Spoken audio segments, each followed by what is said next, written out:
네, 오늘 하나님 말씀은 이사야 9장 6절입니다. 길지 않죠? 이사야 9장 6절 한 절입니다. 제목은 이사야가 예언한 메시아입니다. 6절 우리 한 절을 한 목소리로 함께 읽겠습니다. 시작. 이는 한 아기가 우리에게 낳고 한 아들을 우리에게 주신 바 되었는데 그의 어깨에는 정사를 메었고 그의 이름은 기묘자라 모사라 전능하신 하나님이라 영존하시는 아버지라 평강의 왕이라 할 것임이라. 아멘. 네, 이번 주일은 성탄절을 하루 앞둔 특별한 주일입니다. 내일이 바로 크리스마스죠. 오늘 밤은 크리스마스 이브라고 해서 많은 사람들이 이 밤에 좋은 계획들을 아마 가지고 있을 거예요. 자, 크리스마스 성탄절은 메시아이신 우리 구주 예수 그리스도께서 우리 죄를 대속하시기 위하여서 이 땅에 오신 날을 기념하는 날이에요.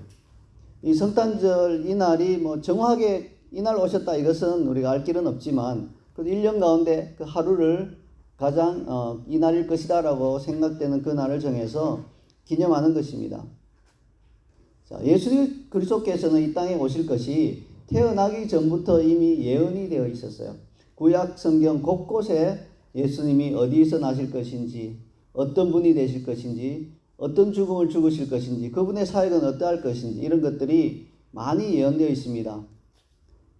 예를 들면 선지자 미가를 한번 생각해 보죠. 미가는 특별히 예수님이 어디에서 태어나실 것인가 하는 것을 예언을 했어요. 어디냐 하면요, 베들레헴이라고 하는 곳에서 태어날 것이다 라고 예언을 한 것이죠. 그리고 실제로 예수님 베들레헴에서 탄생하셨습니다. 자, 미가의 예언을 놓고 우리가 지난주에 좀 이렇게 한 수학적인 계산을 한번 해보죠. 우연히 미가가 이렇게 생각을 해보니까 메시아는 베들레헴에서 나실 것이다 라는 생각이 이렇게 들어서 감동이 있어서 이렇게 예언을 했는데 우연히 베들레헴이 맞아떨어질 그런 순수한 우연의 확률은 어느 정도 될까요? 계산하기 어렵죠. 예. 이스라엘 가운데 여러 고을들과 마을들이 있잖아요. 도시들이 있고요. 몇 개나 있는지 일단 알아야 되겠죠? 우리가 정확하게 알 수 없으니까, 그때 그 2000년 전에 몇 개의 마을이 있었는지 알 수 없으니까 정확하게는 알 수 없는데, 예를 들어서 한 100개 정도 있다고 칩시다. 자, 그러면 단순히 계산하면 베들레헴에서 날 것이다 한 그 예언이 맞을 확률은 몇 퍼센트인가요? 100개 중에 하나니까 1% 라고 말할 수 있는데 그렇게 쉽지 않아요. 그렇게 간단하지 않습니다. 왜 그럴까요? 마을마다, 동네마다, 도시마다 크기가 다르잖아요. 그러니까 예루살렘이나 여리고와 같은 도시는 굉장히 큰 도시고요. 베들레헴은 작은 도시예요. 그러니까 단순히 확률로 봐도 예루살렘에서 태어날 확률이 몇십 배가 더 높은 거예요. 인구 비율을 따지면. 그러므로 베들레헴에서 메시아가 탄생할 것이다 라는 그 예언이 우연히 맞을 확률은 100분의 1이 아니에요. 1%가 아니고요. 몇천 분의 1로 떨어지는 것입니다. 자, 그런데 메시아는 다윗의 자손이잖아요. 그러니까 다윗의 고향인 베들레헴에서 태어나는 것이 당연해요. 그러므로 하나님께 있어서는 이 확률 이런 건 아무 의미가 없어요. 메시아이신 예수님은 반드시 베들레헴에서 태어나야 하셨어요. 100% 확률로 그렇게 되어야 하셨어요. 근데 실제로 보면요, 이게 실제로 이루어지는데 그 이루어지는 과정이 또 기적적이에요. 요셉과 또 아기 예수님을 잉태하고 있던 마리아는 베들레헴에 가서 아기를 낳을 예정은 전혀 없었어요. 그냥 자신들이 그 살던 곳에 그냥 살고 있기 원했지 아기를 낳으러 베들레헴으로 갈 생각은 없었다는 것이죠. 그런데 갑자기 로마 황제인 가이사 아구스토가 천하로 다 호적하라 이렇게 명령했어요. 지금 말로 하면 인구 센서스를 한 거예요. 인구 센서스 지금은 간단하죠? 어떻게 해요? 전자식으로 다 하죠. 근데 전자식으로 하기 전에는 어떻게 했나요? 기억나세요 혹시? 센서스 요원들이 있어요. 정부에서 몇천 명 혹은 몇만 명의 센서스 요원을 발탁해서 교육시킨 다음에 그 사람들이 각각 집집마다 방문해서 이 집에 몇 명이 살고 있습니까? 이렇게 해서 조사를 해서 훨씬 더 복잡했죠. 그러면 그 이전에는 어떻게 됐을까요? 예수님 시대에는 요원도 없었어요. 센서스 할 수 있는 요원도 없었기 때문에 어떻게 해야 하나요? 모든 사람은 너가 태어난 그 동네로 돌아가서 인구조사하고 돌아와라 이렇게 된 거예요. 굉장히 어렵고 복잡한 일이 아닐 수 없었어요.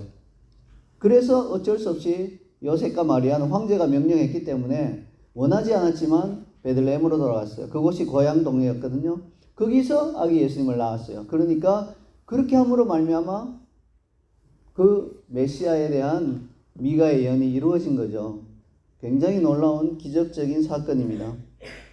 자, 이렇게 예수님이 메시아로서 오시는 그 부분에 대해서는 구약에 많이 예언되어 있는데 오늘은 특별히 수많은 예언 중에서 이사야 9장 6절의 예언에 포커스를 해보도록 하겠습니다. 이 구절은 우리에게 메시아에 대해서 굉장히 많은 것들을 알려줘요. 메시아가 본질적으로 어떤 분이신가는 세 가지 사실과 또한 메시아가 어떠한 정체성을 갖고 있는지 혹은 그분의 아이덴티티가 뭔지에 관해서 네 가지 사실을 알려줍니다. 본질과 아이덴티티는 좀 달라요. 본질은 이런 거예요. 우리 지선자매 이렇게 와서 계신데 지선자매의 본질은 사람인 거예요. 그렇죠? 예. 본질은 사람이에요. 이게 본질이란 거예요. 아이덴티티는 뭐예요? 간호사이시다. 이런 게 아이덴티티예요. 여러분 차이를 이해하시죠? 그래서 이사야 9장 6절에서 예언한 메시아에 대한 본질 세 가지는요. 예수님이 그 본질이 바로 인간으로 오신 분. 예. 그 인성에 대한 부분을 말씀하고 있고요. 그 다음에 뒤에 네 가지 아이덴티티는 그분의 신성, 그분이 신적인 어떤 분이라는 것을 알려주고 있어요. 그래서 굉장히 조화가 된 예언입니다. 예수님의 인성을 정확하게 세 가지로 알려주고요. 예수님의 신성적인 부분을 정확하게 네 가지로 알려주는 굉장히 우리에게는 많은 정보를 주는 그러한 구절입니다. 자, 그러면 먼저 메시아의 본질 첫 번째입니다. 그분은 사람으로 오셔야 했어요. 6절 상반절을 함께 읽겠습니다. 이는 한 아기가 우리에게 낳고 한 아들을 우리에게 주신 바 되었는데, 자, 아기와 아들의 공통점은 무엇일까요? 자, 아기와 아들의 공통점. 자, 우리 어린 친구들에게 묻죠. 너무 쉬워서 우리 어린 친구들이 혹시 답할 수 있는지 한번 물어볼게요. 아론이나 샤론이 한번 대답해 보세요. 아기와 아들의 공통점은 뭔가요? 네. 네? 사람이다. 야, 정확하게 맞췄습니다. 예. 샤론인가요? 아직도 제가 헷갈려요. 자, 사람이죠, 사람. 아기도 사람이고 아들도 사람. 본질상 둘 다 사람인 거예요. 예. 약속된 메시아는요, 사람으로 오셔야 됐어요. 왜 그럴까요? 그 이유는 최초의 사람인 아담이 하나님의 계명을 어기고 불순종하고 타락했기 때문에 그래요. 자, 타락한 이 사람을 향하여서 하나님의 계명은 뭡니까? 죄의 삭은 사망이다 해서 죄 짓고 선악과를 먹고 타락한 사람은 아담은 반드시 죽어야 했어요. 만약에 누군가가 아담을 대신해서 심판받아 죽음으로써 아담을 구원하고자 한다면, 사람을 구원하고자 한다면 반드시 사람이어야 하는 것이에요. 비록 하나님이라 하더라도요, 사람이 되지 않고 하나님 그 자체로 그대로 있는 가운데 사람을 구원하기 원하셔도 할 수 없는 것이요. 이유는 뭔가요? 이유는 간단하죠. 타락한 사람, 죄로 죽을 수밖에 없는 사람, 죽어야 하는 사람을 위해서, 그 사람을 위해서 대신 죽어야만 그를 구원할 수 있는데 하나님은 죽으실 수 없잖아요. 하나님은 죽지 않는 존재예요. 그러니까 아무리 하나님이 사람을 구원하고 싶어도 하나님은 죽으실 수 없기 때문에 사람을 구원할 수 없는 것입니다. 그래서 하나님 그 자체로는 사람을 구원할 수 없어요. 여러분 이렇게 생각하죠. 하나님은 모든 걸 하실 수 있으니까 구원받아 이렇게 하면 구원되는 거 아니에요? 그렇게 간단하지 않습니다, 여러분. 하나님의 법이 있고요, 하나님의 규칙이 있어요. 반드시 사람을 구원하려면 그 사람 대신에 다른 사람이 죽어야 해요. 그래서 하나님 자체로는 구원자가 될 수 없습니다. 메시아가 될 수 없습니다. 그렇다고 해서 동물도 안 됩니다. 여러분 생각해 보세요. 어떤 사람이 살인을 저지르고 심판을 받아서 재판받아서 사형 선고를 받았어요. 근데 그 사람이 사형 받는 날 그 집에 강아지가 이렇게 있는데 와서는 사형 받을 사람이 이렇게 말합니다. 우리 집 강아지가 나를 너무 좋아하고 사랑해서 나 대신 자기가 죽겠다고 합니다. 말이 돼요? 말이 안 되죠. 동물도 사람을 대신해서 죽을 수 없습니다. 천사도 안 되는 거예요. 천사는 죽을 수가 없는 존재죠, 또한. 그래서 반드시 사람이 사람을 대신해서 죽을 수밖에 없죠. 그렇게 해야 죄의 사함을 받고 구속함을 받는 길이 열리는 것입니다. 죄로 인해 죽을 수밖에 없는 사람을 구원하기 위해서 메시아는 반드시 사람으로 이 땅에 오셔야 했습니다. 히브리서 2장 14절은 이 진리를 정확하게 전달하고 있습니다. 함께 읽겠습니다. 시작. 자녀들은 혈과 육에 속하였음에 그도 또한 같은 모양으로 혈과 육을 함께 지니심은 죽음을 통하여 죽음의 세력을 잡은 자 곧 마귀를 멸하시며. 자, 그도 메시아이신 예수님을 말하죠. 같은 모양으로 혈과 육을 함께 지니심은, 이 말은요 바로 메시아가 혈과 육, 살과 피를 가진 인간이 되셨다는 말이에요. 그래서 예수님의 살과 피는 물리적인 관점에서 보면 우리의 살과 피와 똑같았어요. 다를 바 없었어요. 예수님의 살도 채찍에 맞으면 터졌어요. 예수님의 피도 흘러내려가면 몸속에 피가 없어지면 죽으셨어요. 그래서 그분의 살과 피는 우리와 똑같은 거예요. 그런데 물론 다른 점은 있죠. 그것은 또한 예수님은 인간이심과 동시에 하나님이시기 때문에 또 다른 점은, 다른 각도에서 다른 점은 있지만 물리적 관점에서는 똑같은 것입니다. 자, 이제 아시겠죠? 반드시 사람으로 메시아가 오셔야 하는 이유가 우리에게 밝혀졌습니다. 두 번째, 메시아의 본질 두 번째를 생각해 보겠습니다. 읽겠습니다. 6절 상반절을 다시 읽겠습니다. 이는 한 아기가 우리에게 낳고, 네, 여기까지만 읽겠습니다. 네. 자, 그분은 아기로 오셔야 했죠. 아기로. 여러분, 메시아이신 예수님이 이 땅에 성육신하신 첫 시작점이 언제라고 생각하세요? 조금 더 어려운 질문이니까 이번에는 우리 청년들에게 물을게요. 우리 청년들, 예수님이 메시아로 성육신해서 이 땅에 오신 첫 시작점, 이제 주님이 이 땅에 오셨다라고 말할 수 있는 첫 시작점이 언제일까요? 지호나 도영이, 자, 언제일까요?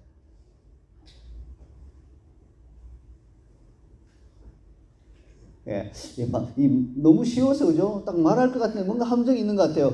이렇게 쉬우면 애들한테 물을 텐데 우리한테 묻는 거는 뭔가 함정이 있는 것 같다는 생각이 지금 들 거예요. 성탄절이라고 말하고 싶죠. 탄생하신 그날이 첫 시작점이라고 말하고 싶을 거예요. 맞아요.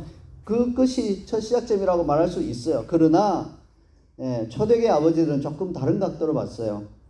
그로부터 10달 전에 어떤 일이 있었죠? 천사 가브리엘이 마리아에게 가서 너가 아들을 낳을 것이다 라고 이렇게 수태고지라고 하는데요, 메시아를 잉태하게 될 그것을 선언했을 때 마리아가 뭐라고 말했나요?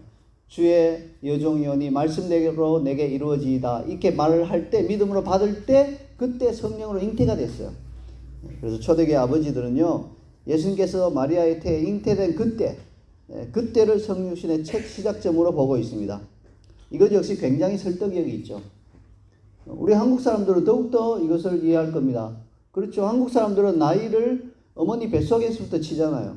잉태됐을 때부터 치잖아요. 그래서 태어나면 바로 1살이죠. 12달을 안 기다려요. 태어난 순간 1살이에요. 그리고 한 해가 지나면 또 우리는 이 공동체가 너무 의식이 강해서 모든 사람이 나이를 같이 먹잖아요. 그래서 1년이 지나면 또 1살이 되어서 2살이 되는 거죠. 그래서 제 친한 친구 목사님인데 그 딸이요 12월 31일에 났어요. 그럼 어떻게 됐겠어요? Guess what? 어떤 일이 날까요? 한국에서 났어요. 12월 31일에. 그 다음날 1월 1일이 되니까요. 그럼 그 아이는 하루 지난 아이죠? 근데 한국 나이로는 2살이에요. 제가 이 이야기를 미국 사역자들에게 전 말해주니까요, 이해를 못해요. 무엇? 도저히 이해가 안 되는 이야기라고, 무슨 말인지 이해를 못 하더라고요. 어떻게 하루 된 애가 어떻게 2살이야? 이렇게 표현을 했어요. 야, 근데 설득력이 있죠. 예수님께서 이 땅에서 성육신하게 오신 그 첫 시점이 바로 잉태되었을 때라고 보는 초대교회 아버지들은 굉장한 통찰력이 있는 것입니다. 자, 그 시작점이 정확히 어디든지 간에 메시아는 모든 면에서 완전한 사람이어야 했어요. 그러므로 메시아는 이 세상 모든 사람과 마찬가지로 잉태로부터 출산을 거쳐서 아기로 이 땅에 오는 것이 당연합니다. 사람은 사람이되 모든 사람과 마찬가지로 그 첫 시작점부터 같아야 했다는 거예요. 그게 바로 메시아의 본질입니다. 갑자기 어디선가 메시아가 다 자란 어른의 모습으로 하늘에서 뚝 떨어진다면 그분은 인류를 구원하는 메시아가 될 수 없습니다. 아래에서 태어났다? 안 됩니다. 나무에서 이렇게 자라났다? 안 됩니다. 어떤 것도 다 안 돼요. 반드시 어머니에게 잉태된 시점이 있고 어머니 뱃속에서 10달 있다가 이 땅에 정상적인 과정으로 출생해서 오셔야 메시아입니다. 여러분 여기서 우리는요 성경의 정확성과 또 그 성경의 진리를 알 수 있죠. 대부분 다른 종교나 다른 민간 전성에서는요 위대한 사람일수록 그 탄생을 신비에 이렇게 쌓여. 그래서 어떤 분들은 뭐 아래에서 태어났다 이렇게 말하기도 하고요. 강에서 이렇게 올라왔다 이렇게 말하기도 하고요.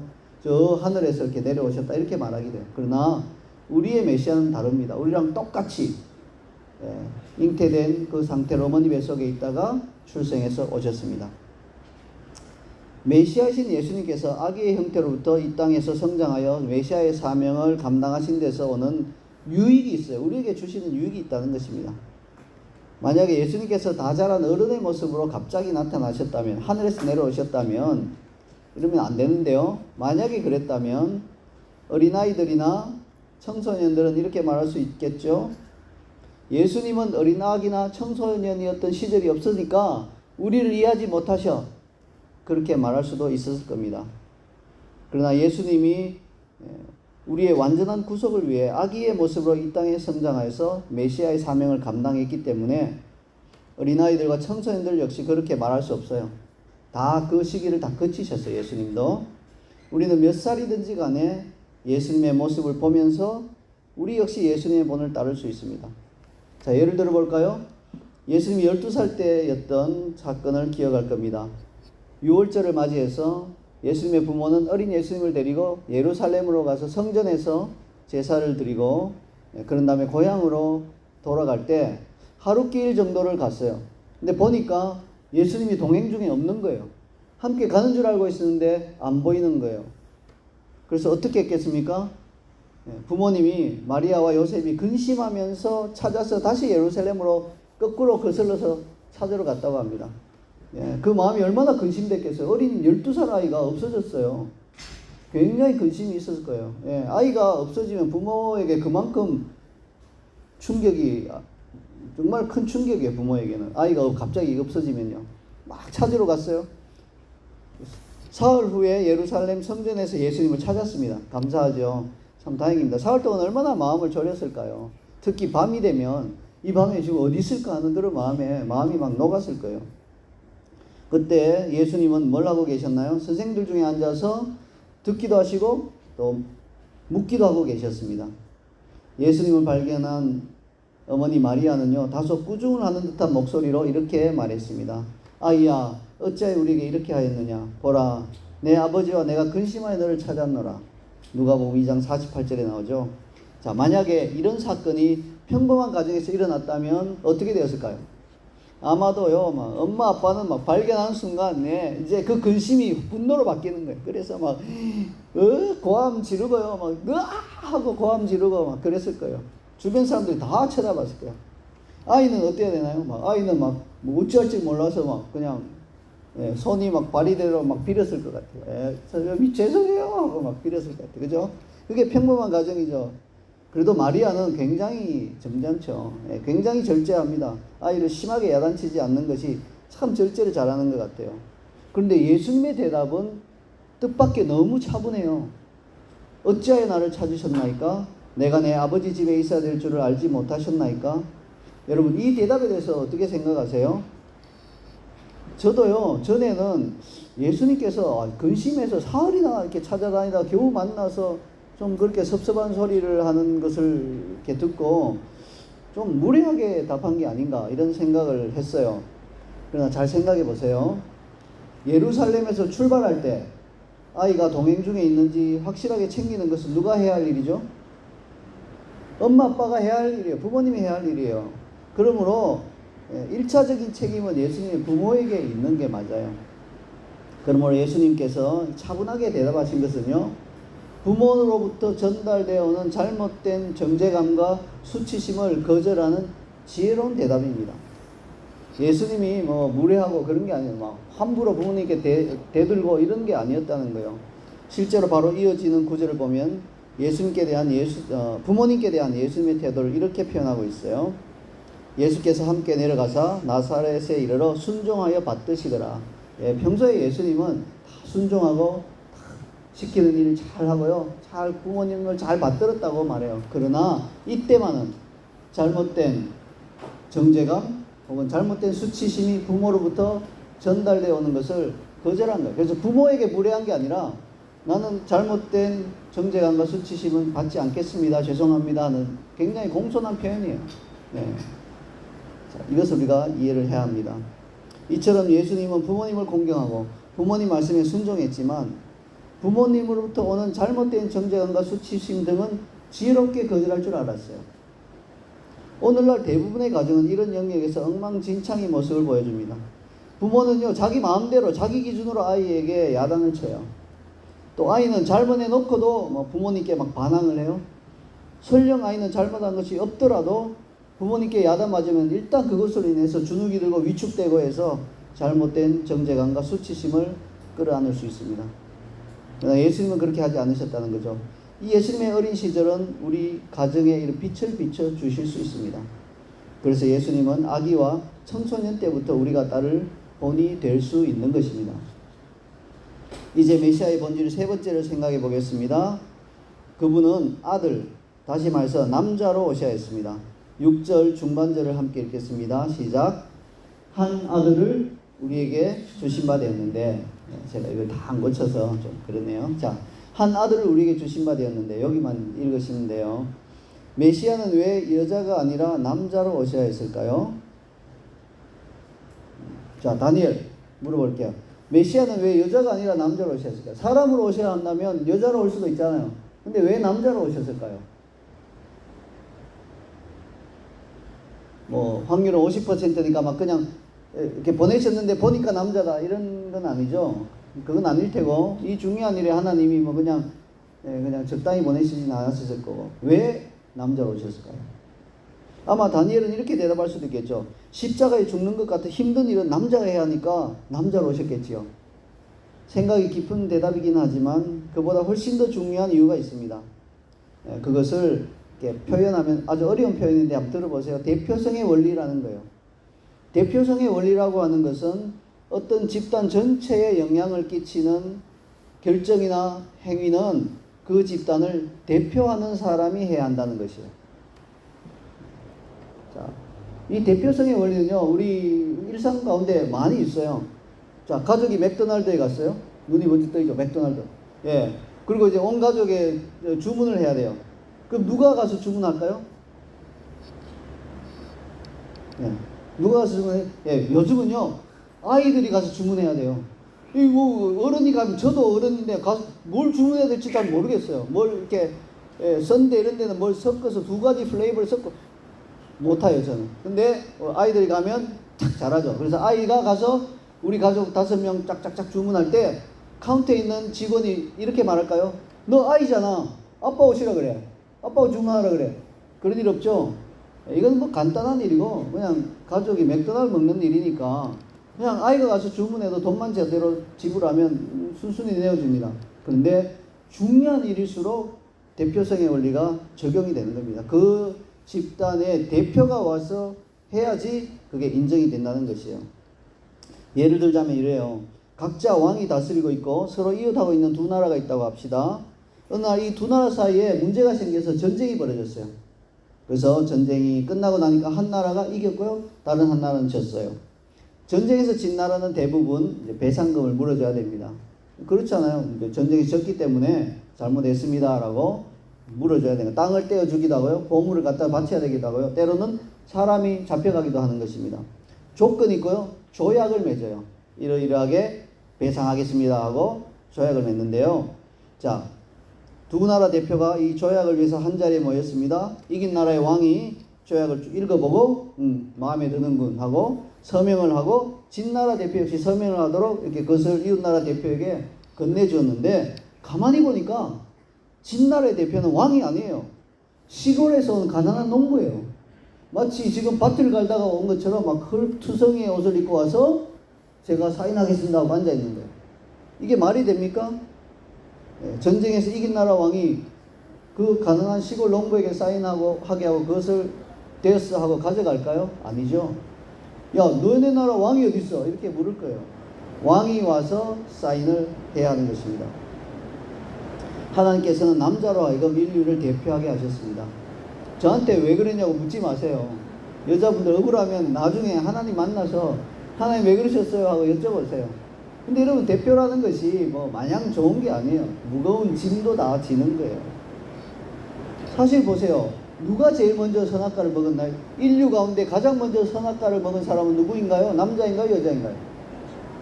여자가 먼저 먹었어요. 그리고 그것을 남편인 아담에게 줘서 아담도 먹었는데 하나님께서는 누구에게 책임을 물으셨나요? 남자인 아담에게 책임을 물으셨어요. 왜? 대표성의 원리 때문에 그랬다는 것입니다. 그러므로 인류를 대신하여 대표로 죽기 위한 메시아는 반드시 남자여야 한 거죠. 이거는 맥도날드 가는 것과 차원이 다른 거예요.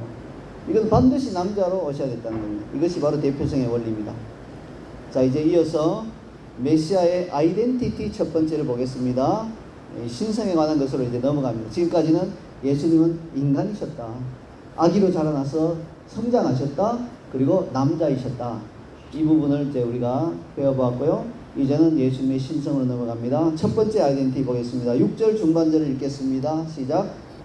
그의 이름은 기묘자라 모사라. 네, 그렇습니다. 이 구절에서 볼 수 있듯이 메시아는 기묘자이며 모사이십니다. 우리 어린 친구들, 기묘자, 모사 무슨 말인지 모르겠어요. 괜찮아요. 어른들도 몰라요. 거의 아무도 몰라요. 예, 그냥 이게 어떤 분인지를 설명할 길이 없어서 그냥 어려운 한자를 써서 막 만들어 놓은 글이에요. 몰라요. 차라리 영어가 쉬워요. 영어는 우리 어린 친구들도 알 거예요. 메시아는요, 원더풀이래요. 그리고 메시아는 카운셀러래요. 이 세상에 많은 카운셀러들이 있죠. 근데 메시아는 그 모든 카운셀러들 다 합친 것보다 몇백만 배, 몇천만 배 더 위대한 카운셀러이신 것입니다. 영어 성경 단어에 따르면요, 메시아는 너무나 놀라운 분이며 우리의 모든 문제에 대해서 정확한 답을 가지고 계신 분이라 이런 뜻이에요. 그런데 이와 같은 특징은 오직 하나님께만 가능하죠. 어떻게 사람이 원더풀이라고 불리고 모든 문제에 대한 모든 답을 다 가지고 있을 수 있겠습니까? 그러므로 기묘자라 모사라 하는 말은 그분은 전지하신 하나님, 모든 것을 아시는 하나님이라는 뜻입니다. 자, 메시아가 기묘자와 모사라고 하는 것은 전지하신 하나님이라는 그런 말이고요. 하나님은 당연히 모든 것을 다 알고 계시는 분이 맞지요. 우리 인간이 아는 것과는 차원이 다릅니다. 전혀 달라요. 하나님은 온 우주와 영적 세계를 포함한 모든 것의 본질을 완전히 다 알고 계십니다. 그러므로 하나님께는요, 내가 잘 몰랐어? 이런 것. 이거 생소한데? 이런 것. 이거 새로운 것인데? 이런 것은 하나도 없습니다. 이미 모든 것을 본질적으로 다 알고 계시기 때문에 그렇습니다. 이사야 선지자가 예언한 메시아는 바로 이런 수준으로 모든 것의 본질을 아시는 하나님이십니다. 실제로 메시아이신 예수님의 삶 가운데 그분이 모든 것을 알고 계셨다는 것을 우리에게 전해주는 그런 부분들이 있을까요? 네, 굉장히 많습니다. 예수님은 사람들이 마음속에 품은 생각을 전부 다 알고 계셨어요. 그래서 어떤 사람이 어떤 생각을 품으면요, 즉시 아셨어요. 무슨 생각하고 있는지. 그리고 유다가 자신을 배신할 것을 미리 아셨어요. 좀 살펴보니까 행동이 좀 이상한데 저거 나를 배신할 것 같아. 이건 인간적인 차원이고요. 이미 다 알고 계셨다는 거예요. 아무런 말도 하지 않고 아무런 행동도 하지 않아도 이미 알고 계셨어요. 베드로가 자신을 부인할 것까지도 알고 계셨어요. 보세요. 베드로가 굉장히 강하게 이야기했잖아요. 모든 사람이 주를 부인해도 나는 부인하지 않겠습니다. 이렇게 이야기하니까 그때 예수님이 어떻게 생각하셨을까요? 가만히 있어보자. 저 태도 보자. 저거 설레발 치네. 보통 설레발 친 사람들은 반대로 하니까 너 배신할 것 같은데 이게 아니에요. 예.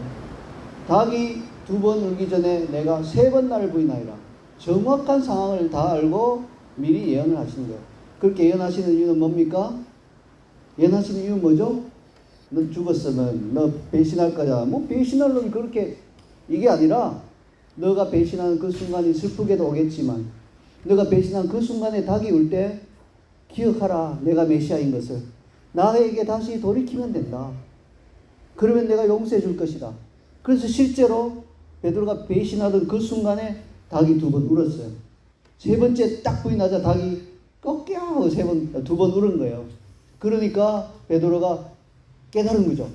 막 지금은 금에 질려서 뭐 예수님의 예언이고 미리 말씀하신 생각도 안 나는데 닭이 운 소리를 들으니까 아차, 모든 것을 아시는 그 메시아신 예수님이 이 순간을 알고 계셨구나. 네, 여러분 놀라워요. 하나님의 사랑이 놀라운 것이 거기서 그치지 않았어요. 그 닭이 우는 그 순간에 베드로가 깨달을 때 신문 받고 있던 예수님이 눈을 슬쩍 들어서 베드로를 쳐다보셨어요. 그 눈길은 어떤 눈길이었을까요? 바라봐, 내가 말한 대로 맞지? 이게 아니라 연민의 눈길, 안타까워하는 눈길, 나에게 돌아오라는 눈길, 그 눈길로 보셨을 거예요. 그러니까 베드로가요 마음에 막 그냥 찔림을 받아서 바로 나가서 통곡하며 울면서 돌이켰잖아요. 사실은 가룟 유다에게도 똑같은 기회를 주신 거예요. 나와 함께 그릇에 손을 넣는 자가 나를 팔리라. 가룟 유다가 조금만 생각해 보면 자기인 걸 다 알잖아요 이미. 그러니까 가룟 유다도 회개하면 되는데 그는 회개하지 않았습니다. 그 두 차이예요. 예수님은요 베드로가 낚시를 던져서 처음 잡은 물고기 입속에 동전이 있을 것이고 그 동전의 액수까지도 아셨어요. 그러니까 모든 것을 아시는 분입니다.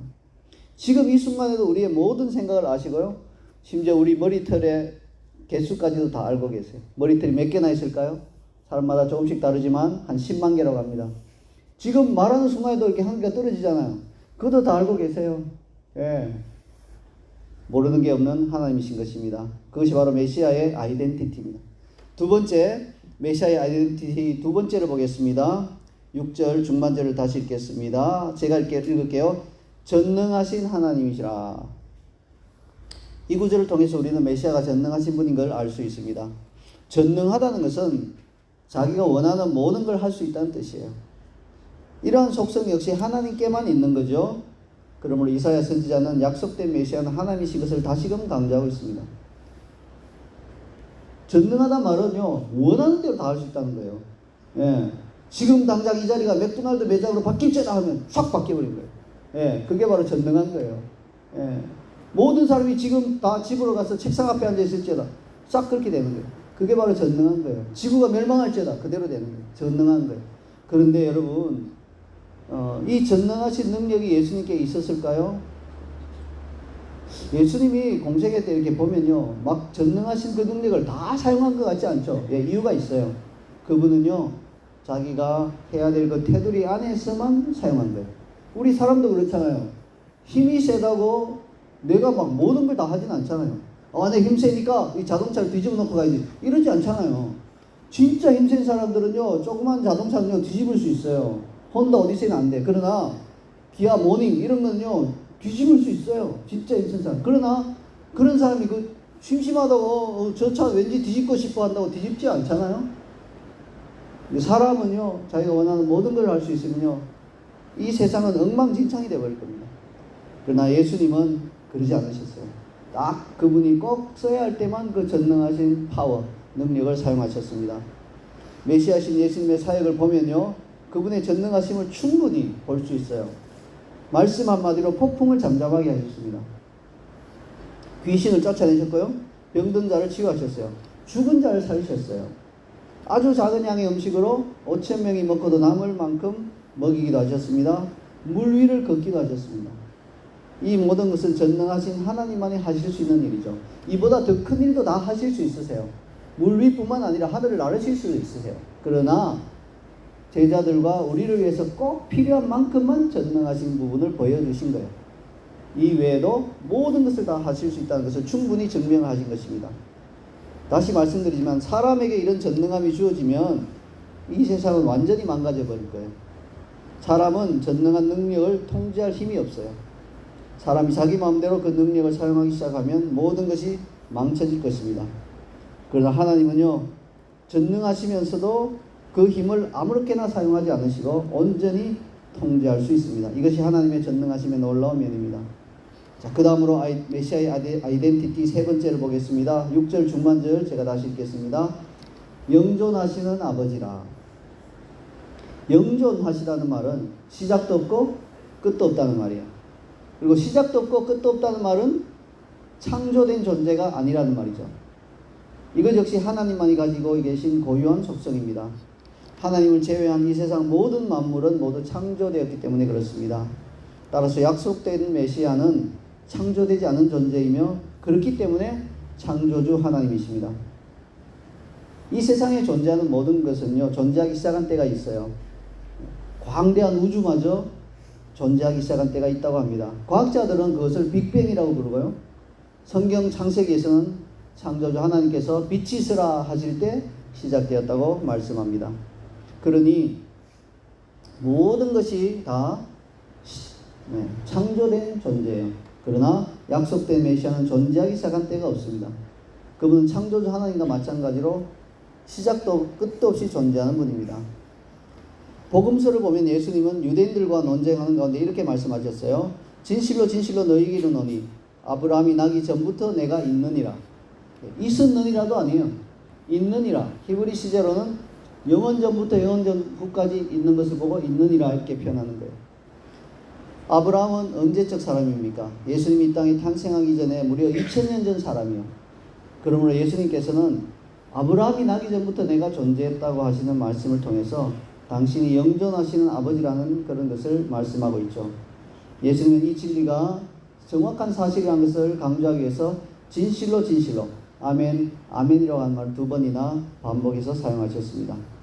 자, 그러면 왜 영존하시는 하나님이라고 하지 않고 영존하시는 아버지라고 하셨을까요?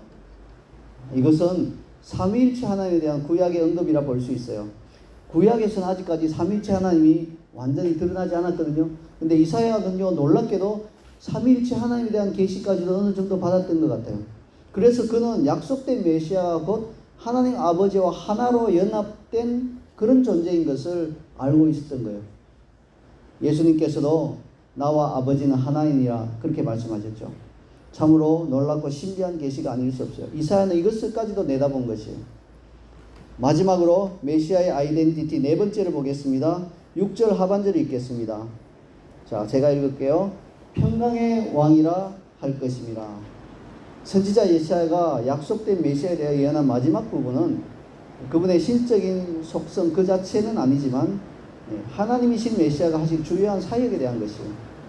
약속된 메시아는 왕으로 이 땅을 다스리실 것인데 그분의 통치는 진정한 평화를 이 땅에 가져올 것이라는 것입니다. 자, 오늘 이 땅에는 아직도 수많은 전쟁이 일어나고 있고요. 진정한 평화는 오지 않았죠. 국가 사이에서도 평화가 없고요. 사회 사이에도 평화가 없고 가정 안에서도 평화가 없어요. 우리 집안에는 완전한 평화가 있어야 하는 집이 있어요? 없을 것을 확신합니다. 예수님 오시기 전에는 그런 일이 있을 수 없어요. 서로 맞춰가면서 평화를 위해서 노력하면서 사는 것이지 완전한 평화는 없어요. 지금도 우크라이나 러시아 사이 그리고 이스라엘과 팔레스타인 사이에 전쟁이 진행 중이죠. 그러므로 메시아에 대한 이사야의 그 마지막 묘사는요, 재림하신 메시아 예수님께서 하실 사역까지도 내다보고 예언한 것입니다. 이사야가 참 놀라운 선지자 같아요. 그 구약 시대에 이미 삼위일체에 대한 계시를 어느 정도 받았고요. 또한 메시아의 재림과 그 재림하신 메시아가 어떤 분이 되실 것까지도 내다본 것이에요. 이사야 선지자는 메시아의 완전한 인성과 완전한 신성 그리고 영원한 사역까지도 내다보고 있습니다. 이제 말씀의 결론을 맺겠습니다. 우리는 내일 성탄절을 축하하게 됩니다. 그러나 원래 성탄절은 예년과 조금 달랐으면 좋겠어요. 단순히 기쁘다 구주 오셨네 이렇게 찬양하고 집에 돌아가서 서로 선물을 주고받으며 축하하는 그러한 선에서 그치지 말고 정말 이 땅에 오신 약속된 메시아이신 예수님이 어떤 분이신가를 좀 깊이 묵상하는 이 성탄의 한 주가 되기를 소원합니다. 그리고 그분이 그러한 분이라면 과연 내 삶에서는 어떠한 영향력을 미칠 수 있는 분이신가를 또한 함께 깊이 묵상하는 그러한 한 주가 되기를 원합니다. 그 예수님이 오늘도 나의 삶에서 기묘자와 모사가 되도록 하시고요. 어려운 일 있으면 다 그분께 가져가는 거예요. 그러면 그분께는 모든 해답이 있다는 것을 우리가 믿음으로 결단하는, 다지는 그러한 한 주가 되기를 원하는 거죠. 평강의 왕이 되시도록 그분께 우리 마음을 내어드리도록 하십시다. 이 성탄은요, 평강의 계절이에요.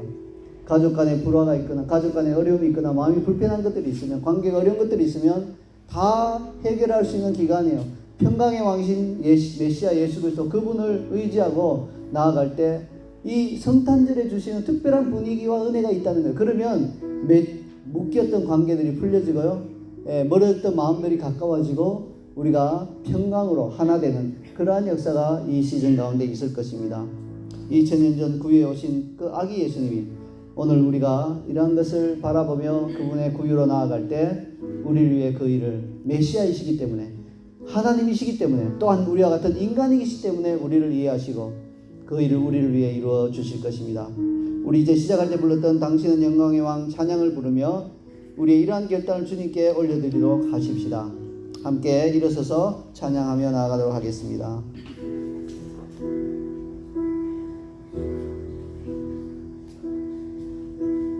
당신은 영광의 왕, 당신은 평강의 왕, 당신은 하늘과 땅의, 당신은 정의의 아들,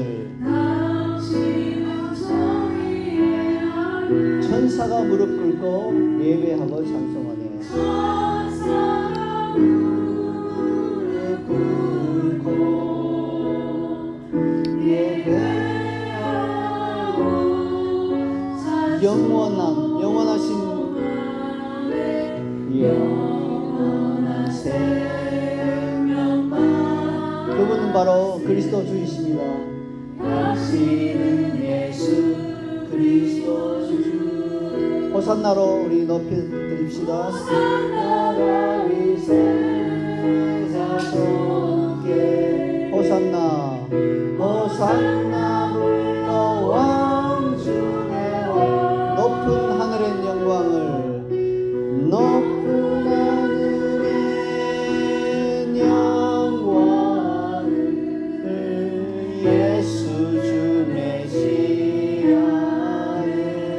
자, 이제 우리 그대로 전체로 우리 요약한 그런 이 오늘 본문 그대로 읽으시면서 중요한 포인트에 제가 색깔을 넣어놓았죠. 이 하나하나를 좀 짚어가면서 예수님이 그러한 분이신 것, 메시아가 그러한 분이신 것을 우리가 믿음으로 받게 해달라고 기도하며, 또한 그분이 바로 나의 구주이신 것을 고백하며 우리 결단하는 시간을 갖도록 하겠습니다. 우리 기도하며 나가겠습니다.